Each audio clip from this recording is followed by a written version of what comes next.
भजन में चलो तो झाड़ झाड़ कर ले जाना पड़ता है, पर कितना भी ले जाओ, थोड़ा देर झाड़ोगे फिर वो पानी वहीं की वहीं बाथरूम में फिर अड़ गया, फिर फंस गया, फिर निकालो झाड़ू से।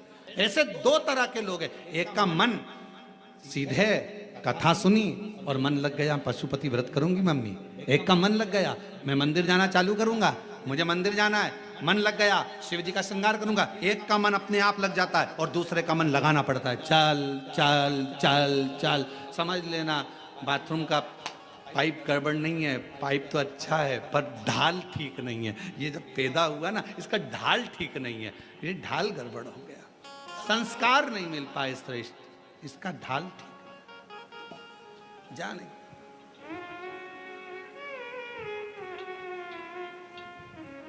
राजा अम्बरीश की बेटी थी श्रीमती। कोई ने नहीं कहा कि तू भजन करना, कोई ने नहीं कहा कि तू कीर्तन करना, कोई नहीं बोला कि तू भगवत नाम लेना, फिर भी श्रीमती भगवान की भक्ति में डूबी रहती थी, क्योंकि पिता के संस्कार थे उसके अंदर, पिता जैसा कहते पिता के संस्कार उसके अंदर थे, वो पिता के संस्कारों में ढलती चली गई, ढलती चली गई और बढ़ती चली गई। समय आया एक बार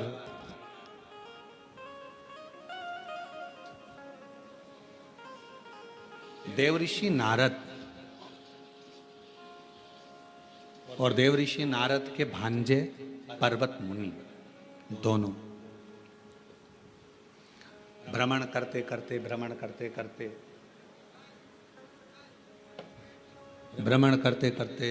राजा अम्बरीश के यहाँ पहुंच गए।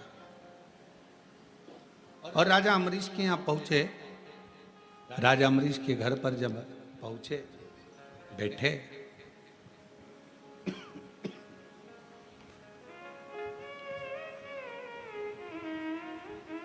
थोड़ी देर बाद राजा अम्बरीश की बेटी श्रीमती सामने से निकल कर गई। बड़ी सुंदर थी, बड़ी अलौकिक छटा थी उसकी। अभी आपको कहा कि ये स्पीकर नहीं चल रहे रे, ये दोनों, बड़ी अलौकिक छटा थी उसकी। अभी आपको कहा कि भजन का जो बल होता है, भजन का जो क्रम होता है, भजन का जो स्मरण होता है, वो अपने आप में सुंदरता देता चले जाता है अपने आप। और फिर वही बात है, ये चमक ये दमक फुलवन में महक सब कुछ सरकार तो महक से, ये उसकी चमक से हम चमक रहे हैं, उसकी चमक से।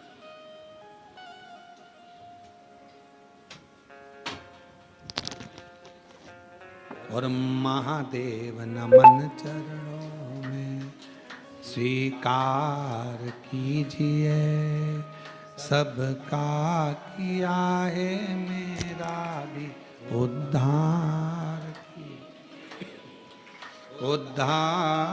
कीजिए। है त्रिपुंडधारी, है त्रिशूलधारी, है त्रिपुंडधारी, है त्रिशूलधारी। चरणों में तेरे बाबा जी पावन है चारों धाम, तेरी देव करते वंदन पूजे हैं सीताराम। चरणों में तेरे बाबा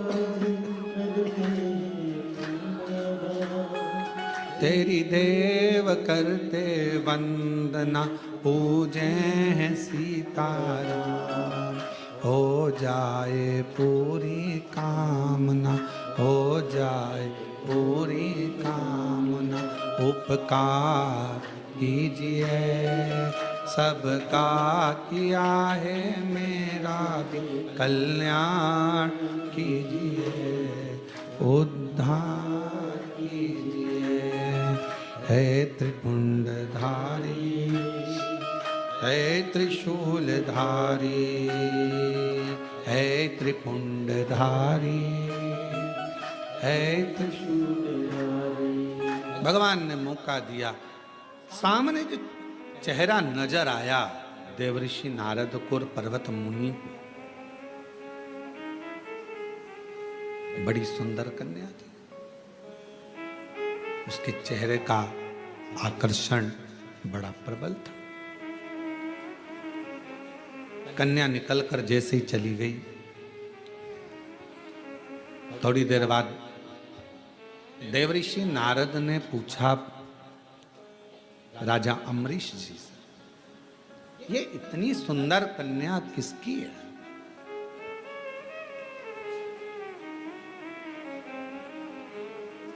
इतनी सुंदर कन्या ये है किसकी? कहा, महाराज ये मेरी पुत्री है, मेरी बेटी है। एकदम चमक।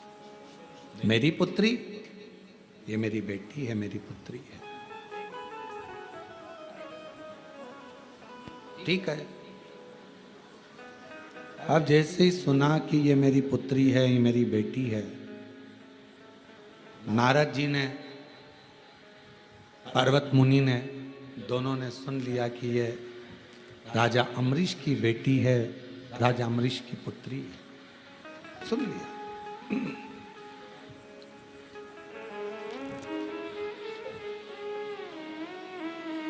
कुछ देर के बाद देवऋषि नारद ने राजा अम्बरीश को राजा अम्बरीश को एकांत में ले जाकर थोड़ी चर्चा करी, थोड़ी बात करी।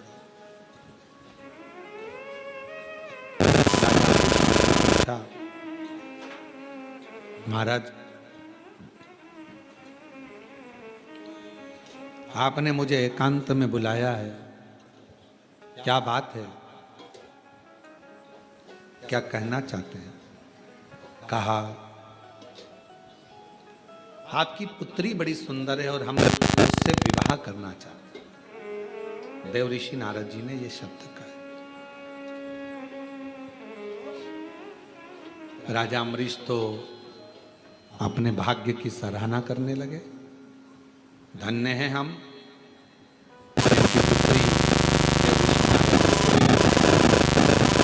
प्रणाम महाराज जी। थोड़ी देर बाद पर्वत मुनि ने राजा अम्बरीश को एकांत में बुलाया और फिर उनसे बात करी। तो पर्वत मुनि ने कहा कि आपकी बेटी बड़ी सुंदर है और हम उनसे विवाह करना चाहते हैं। अब राजा अम्बरीश के पास में नारद जी भी बेटी से विवाह करने को कह रहे हैं, पर्वत मुनि भी विवाह करने को बोल रहे हैं। महाराज जी, आपके साथ मेरी बेटी का विवाह हो, इससे बढ़कर मुझे क्या चाहिए? राजा अम्बरीश ने कहा, ये कथा बहुत सीखेगी, थोड़ा सावधानी रखकर अगर इस कथा का स्मरण करेंगे। लिंग पुराण की ये कथा है, बड़ी सुंदर है।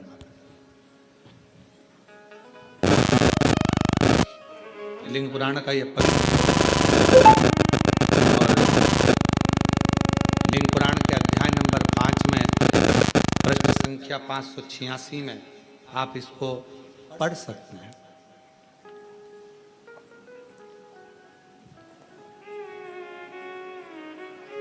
कहा, राजा अम्बरीश ने भगवान देवऋषि नारद और भगवान पर्वत मुनि दोनों को बिठाकर हाथ जोड़कर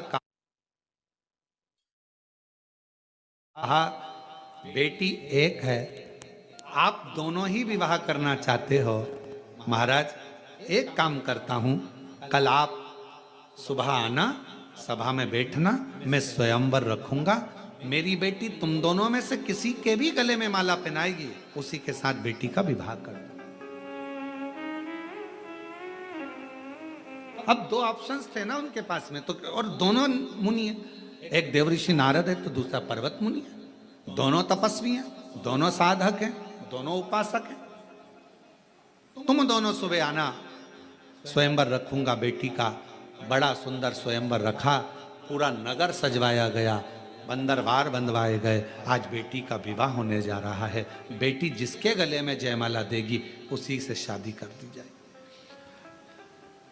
जैसे ही कल होने वाला था, एक दिन पहले ही देवऋषि नारद भगवान विष्णु जी के पास में पहुंच गए। और भगवान नारायण के पास में जैसे ही गए, भगवान नारायण से जाकर विनय करा। भगवान नारायण ने देखा देवऋषि नारद आए, प्रणाम किया, आओ साहब बैठो। नारद जी कहने लगे मैं बैठने नहीं आया हूं, बस मेरा कल्याण कर दो।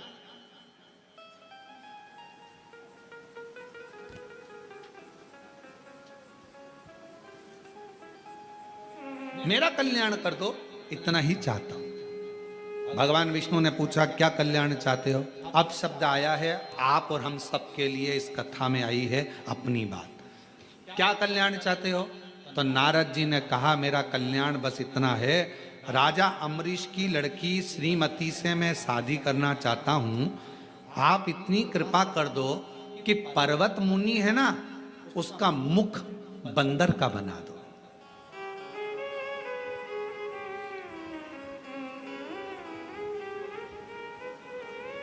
और श्रावण के महीने की ऑनलाइन चल रही शिव महापुराण की कथा में आज की कथा को बहुत सावधानी से लेना। देव ऋषि नारद भगवान विष्णु जी के सामने खड़े हैं। चाहते तो ये कहते कि राजा अम्बरीश की बेटी मेरे गले में जयमाला पिनाए, कृपा कर दो और मेरी शादी राजा अम्बरीश की बेटी श्रीमती से करा दो। पर मान क्या रहे? मैं राजा अम्बरीश की बेटी से शादी करना चाहता हूँ, श्रीमती से, बड़ी सुंदर है। आप एक काम कर दो, पर्वत मुनि को बंदर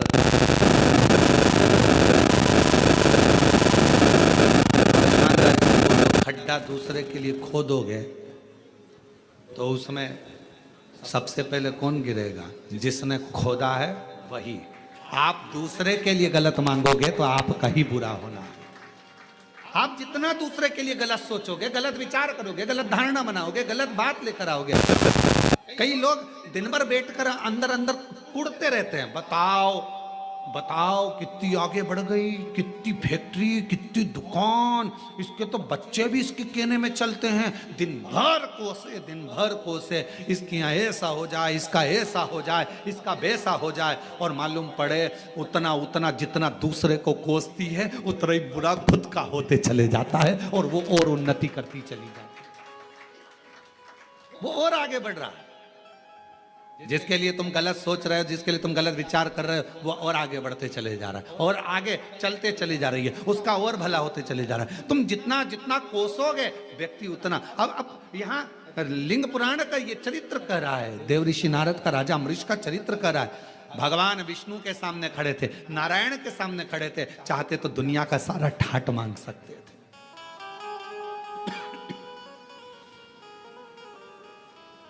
मांगो, तुमको क्या चाहिए? भगवान विष्णु ने तो पूछा था क्या चाहिए तुमको, बोलो। और ये कि ये चरित्र याद आता है, जरासंध, दुर्योधन और भीम, ये तीनों तप करने गए। इन्होंने शंकर जी का तप किया, शिव जी का तप कर रहे थे, इतने में भीम को लग गई भूख और भीम चले गया भोजन करने, कंदमूल फल खाने। दोनों जनी तप कर रहे थे, जरासंध और दुर्योधन। भगवान शंकर प्रसन्न हो गए, मांगो तुम्हें क्या चाहिए? जरासंध ने कहा मुझे 10,000 हाथी का बल दे दो। ठीक है। दुर्योधन ने कहा मुझे 20,000 हाथी का बल दे दो। भगवान शंकर जी ने कहा तथास्तु। दोनों जाने लगे। भीम बैठ के केला खा रहे थे, भूख लग रही थी तो, और ये दोनों हंसते हुए बोले बताओ ऐसा हपसी है, खाने के चक्कर में इससे शंकर जी का वर भी नहीं मिला और हमको वर मिल गया। ऐसा भूखमरा, ऐसा हपसी शब्द का संबोधन जब गालियों से करा गया, ऐसा संबोधन करा गया, सुनकर क्रोध आ गया। कभी कभी किसी के शब्द आपके हृदय में चोट करते हैं तो जीने की कला भी सिखा देते हैं, आगे बढ़ने की कला भी सिखा। कभी कभी चोट कर जाते शब्द वो आगे बढ़ने की कला दे देते हैं। आगे बढ़ने की कला दे।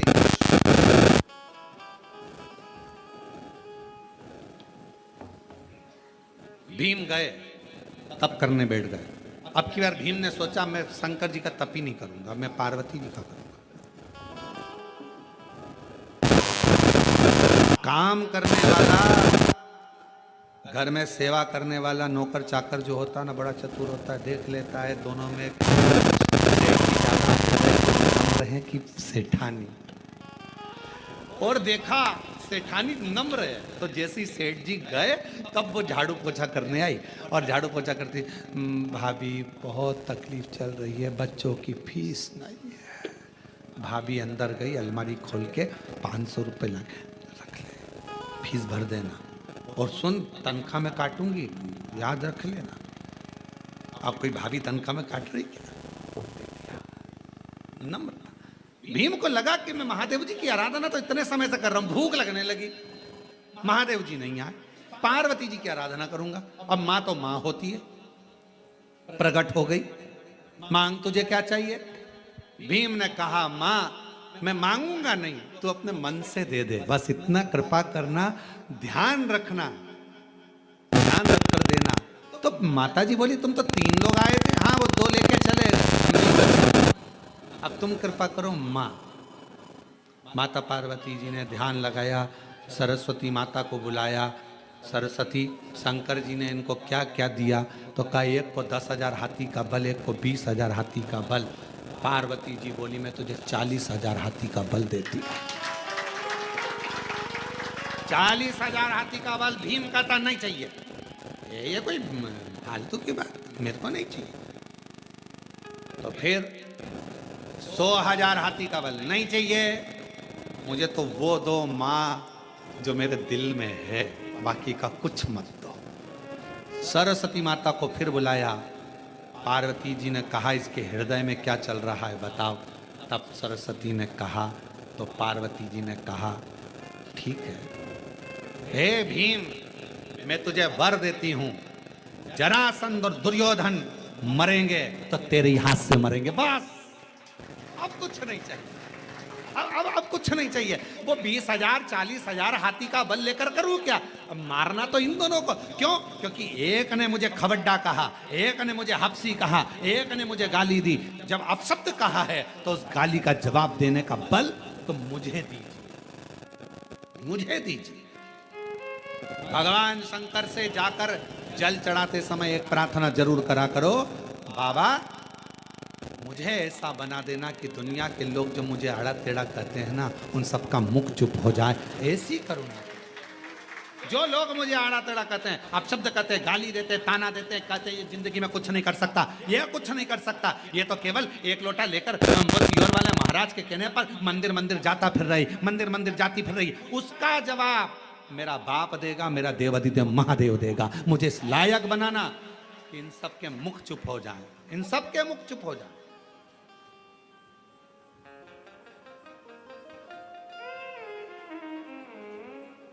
और कई लोग आश्चर्य करते हैं, फिर शंकर जी की सेवा करने वाला, जल चढ़ाने वाला, भजन करने वाला जब बहुत ऊंचे सिंहासन पर बैठ जाता है, बहुत ऊंचे ठाट पर बैठ जाता है, तो लोग आश्चर्य करते हैं बनना था किसको, बन कौन गया, किसके बन गया, ये कैसे हो सकता है? पूरे मोहल्ले के लोग, पूरे क्षेत्रवासी आश्चर्य करते हैं, ये पद पर बैठ गया, इसको कुर्सी मिल गई, ये सिंहासन पर बैठ गया, इसको पद मिल गया। क्यों? उसने या उसके परिवार वालों ने जो शंकर की आराधना करी है, शिव एक ना एक दिन ऐसा जवाब देता है कि एक ना एक दिन मुंह को बंद कर देता है और बिल्कुल शांति से उसका जवाब। थोड़ा सब्र करना, परंतु थोड़ा इंतजार करना। भीम ने कहा मां बस अब कुछ नहीं चाहिए, तूने वर दे दिया, 40,000 हाथी का बल लेकर करता भी क्या, अगर ये दोनों मेरे हाथ से ना मरते, तूने मुझे वर दे दिया, ये दोनों तेरे हाथ से मरेंगे, इससे ज्यादा कुछ नहीं चाहिए मां, बस हो गया। मांगो तो जरा सोच समझ कर तो मांगो कि मांग क्या रहे। हे भगवान मेरे यहाँ 15 साल से औलाद नहीं है, संतान देना भगवान, भगवान औलाद दे देना, भगवान औलाद दे देना, भगवान संतान दे देना। अरे भगवान से कहो प्रभु कृपा करना, तेरा भजन करने वाली, मेरी सेवा करने वाली, बुढ़ापे में मुझे संभालने वाली, अच्छी उच्च बुद्धि वाली, स्वस्थ संतान देना, तेरी कृपा से देना। जैसे मार्कंडे बाबा पर तूने दया करी, ऐसी दया मुझ पर कर देना। औलाद तो मांगो पर साथ में संस्कारित मांगो। औलाद दे दो भगवान, औलाद दे दो। और औलाद आ भी गई और मालूम पड़े बुढ़ापे में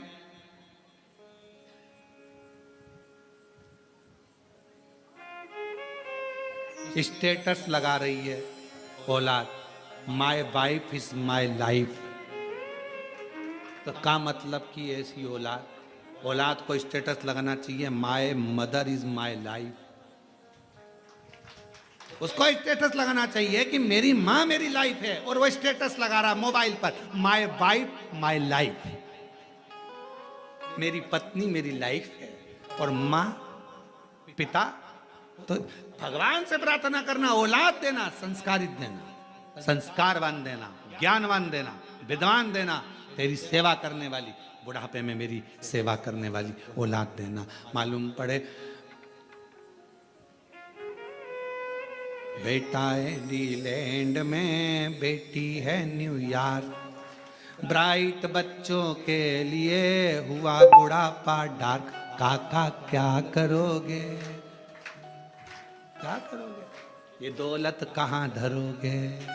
बुढ़ापा बेकार हो गया। बेटा कहाँ है, तो कहाँ है, न्यूजीलैंड में। बेटी कहाँ है, न्यूयॉर्क में। अच्छा, एक बेटा वहां बेटी वहां, तुम कहाँ हो, बिलासपुर में। बिलासपुर में, हाँ। क्या कर रहे हो, फ्लैट में है। अच्छा, फिर तुम बीमार पड़ते हो तो तुमको डॉक्टर के पास कौन लेकर, पड़ोस के बेचारे बच्चे बहुत अच्छे हैं रे, हमको डॉक्टर के पास ले जाते हैं। अच्छा, हाँ। सब्जी भाजी कौन ला करते, पड़ोस में जो बेटा है ना बेचारा खूब सेवा करता है। तो हमने भी कह दिया एक काम करना, फिर ये फ्लैट, 15 एकड़ जमीन, गाड़ी सब पड़ोस के बेटे को दे। नहीं, उसको कैसे दे सकते। बेटा इंडीलैंड में, बेटी है न्यूयॉर्क, और ब्राइट बच्चों के लिए हुआ बुढ़ापा डार्क। ओ काका क्या करोगे, ये दौलत कहाँ धरोगे। जरा विचार करिए, बेटे सब बाहर, परिवार पूरा बाहर, कोई पूछने को तैयार नहीं, बुढ़ापे की अवस्था, लाठी टेक के चल रहा, भोजन सही मिल नहीं रहा, उसके बाद भी मकान की सफाई करवा रहा, घर संभाल के रख रहा, और बेटे और बेटी को फोन लगाने की फुर्सत नहीं, सब अपनी अपनी मस्ती में जी रहे हैं, और तेरा बुढ़ापा पूरा व्यर्थ हो गया। और आखिरी में जो पड़ोसी काम कर रहे हैं, उनके लड़के काम कर रहे हैं, 100-500 रुपए उनको ज्यादा दे देती कि ले रहे 500 रुपए का तेरा ये लियाना, 5000 का मोबाइल लियाना। पर फिर भी अठन्नी दमड़ी नहीं छूटना चाहिए, मेरे बच्चों का, मेरे बेटे का, मेरा पोता का, मेरी पोती का। और मर गए 15 दिन तक मालूम ही नहीं पड़ा, यही खबर है, 15 दिन तक मालूम ही नहीं पड़ता, बॉडी सड़ती रहती है कि मर गए। तब फिर पड़ोसी की सूचना आती है कि बदबू आ रही, दरवाज़ा खुला, तब मालूम पड़ता। बच्चों को सूचना दी जाती है, आ जाओ तुम्हारे माँ बाप मर गए। कहते हैं ऑनलाइन बंगले का, मुझे मकान नहीं, मुझे घर देना जिसमें मेरा परिवार, मेरे माता पिता, मेरे घर की बहू बेटा, कुटुंब सब अच्छे से रहे, सब में प्रेम बढ़े, सब आनंद में रहें। उस घर के अंदर धन भले 1 रुपया आए, पर वो 1 रुपया भी 1 लाख के बराबर हो, सबकी पूर्ति। ऐसा घर दीजिए। हम मांग क्या रहे हैं। यहाँ देवऋषि नारद के सामने भगवान विष्णु थे, और भगवान विष्णु ने कहा था मांगो नारद तुम्हें क्या चाहिए। चाहते तो नारद जी कह सकते थे कि मुझे राजा अम्बरीश की बेटी से शादी करना है, आप वर दो कि मुझे राजा अम्बरीश की बेटी से मेरी शादी हो जाए। पर मांगा क्या देवऋषि नारद ने, वर दीजिए पर्वत मुनि का मुख बंदर का कर दीजिए। स्वयं के लिए अच्छा मांग लेना।